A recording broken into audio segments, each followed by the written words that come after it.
If you are looking forward to the Khamzat Chimaev vs Nate Diaz fight, then be sure to show this by smashing the like button.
In the UFC welterweight. It seems we are at a crossroads once again. At the age of 37, Nate Diaz is way over the hill. His best years have already left him by this point. Now, he's on his way to fight his final fight on his current UFC contract. After all the times the UFC did not book him a fight, despite him being very vocal about it, they decided to use Nate Diaz one last time in a fight that seems very uncalled for, in a fight that seems like they are simply throwing him to the wolves. One thing about the UFC, however, they are as ruthless as a company can get. All the years that you have given the company meant nothing in the end. One last screw job on Nate's way out, one more time to delegitimize his name, and one more time to profit off of his name. They could have given him a more reasonable fight and sent him off with dignity. Instead, they are planning on Chimaev to use Nate as a stepping stone to build up his name and tank Nate Diaz's name value even further to the ground. And they will try to paint this matchup as a final send-off pay-per-view main event for Nate Diaz, but the UFC is not as generous as this. They couldn't care less about Nate Diaz. They simply want Chimaev to dominate him and finish him so they can set up the inevitable fight between Kamaru Usman and Khamzat Chimaev for the welterweight crown. Nate is just a pawn in this game, but will this game play out differently than they anticipated?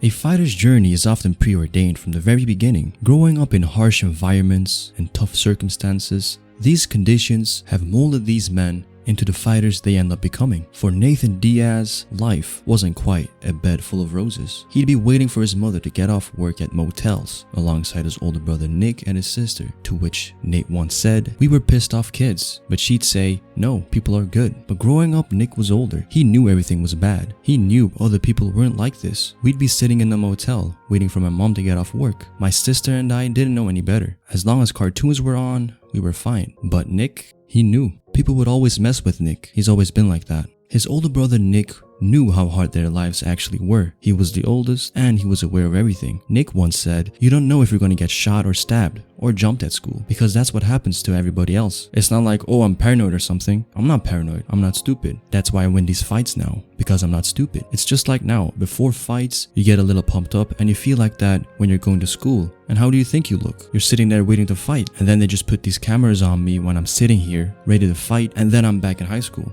Because of the harsh reality of his life, Nick became hard to socialize with and thus also misunderstood. He once said, "I invested everything in my fight life. That's why I come off the way I do and always have. Every other fighter has a life on the side. I've never had another job. I didn't graduate 8th grade. I could have, but I got into too many fights in middle school. I was moved from school to school, put on drugs, and made fun of by my classmates because after being disruptive in class, the teachers would always tell the other kids I was on my meds and sometimes I don't take them."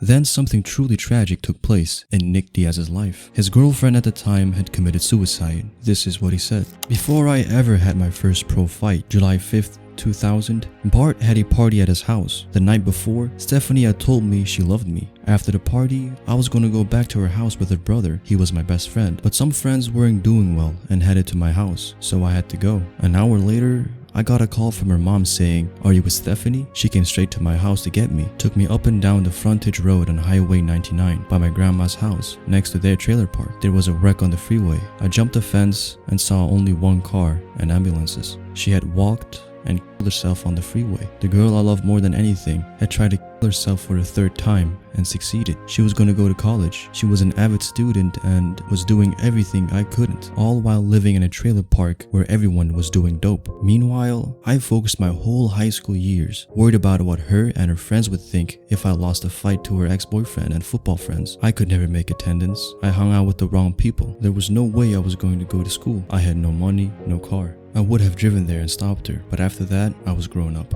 It was all over. I wasn't a kid anymore. I won my first fight in the first round with a choke, and all I could think about was her. Just like when I was in school, I would run 7 miles and back to her grave just to promise her I would make it as a fighter like she knew and had told me she knew and was proud of me. The tragedies in the life of the Diaz brothers makes it pretty clear why they behaved in the way they did and why they were as close as they were. After all of this, Nate, seeing his older brother Nick apply himself to a craft and make a career out of himself for it, ended up joining his brother at the Brazilian Jiu-Jitsu team and slowly started to enter the MMA world also, a career path that proved to be what changed and also perhaps saved their lives forever.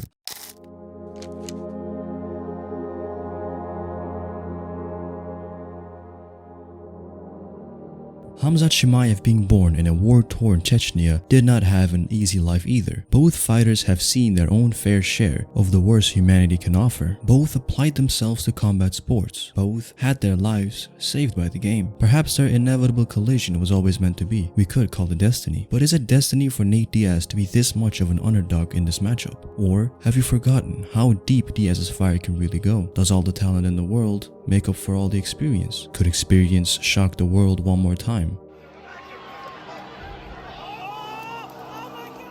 We'll have to wait and see for ourselves.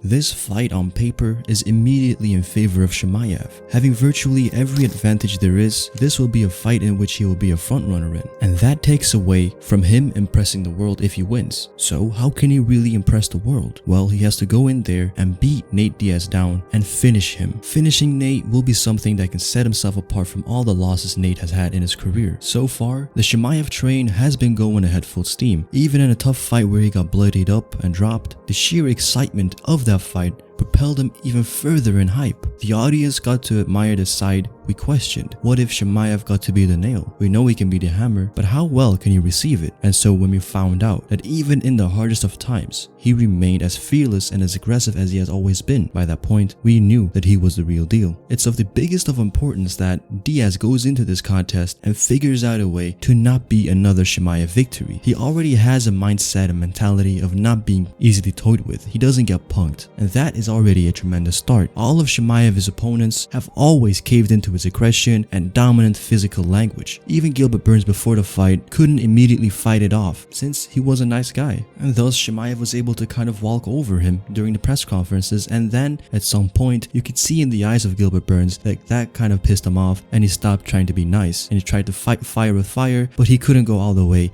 as Chimaev can. Now for Diaz, he is hard and tough, so that mental warfare game will be right away challenged by him. And how will Chimaev respond to that? We already know that Chimaev has a lot of respect for Nate Diaz, so could that play a role going into this fight? Nate Diaz is ready for Chimaev to grapple with him. He's always been more comfortable fighting off the opponent. By doing this, he could find a hole in his game which he could exploit and win the fight with. Chimaev, unlike his last fight with Burns, will not be as reckless this time around. He will be a lot more calculated and fight more to his strengths. He will use his grappling, he will use his speed, and he will most definitely use his power. In my opinion, Nate Diaz will be overwhelmed like he was against Masvidal and Leon Edwards, but he will not be out of the fight. This is a 5-round fight, and the more time Nate Diaz has, the better he gets.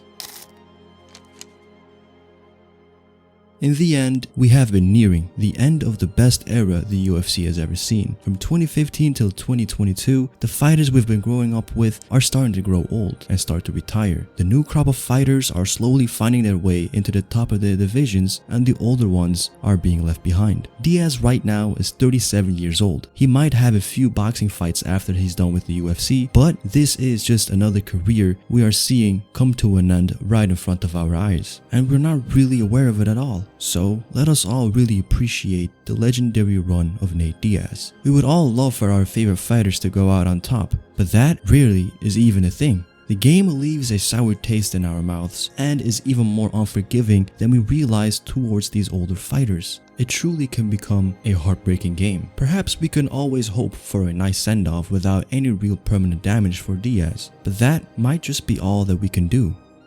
Hope. The rest is in the hands of Nate Diaz, but in the end, only time will tell what will truly happen. For now, I've been Keenan from Keenan KTV, signing off. Later.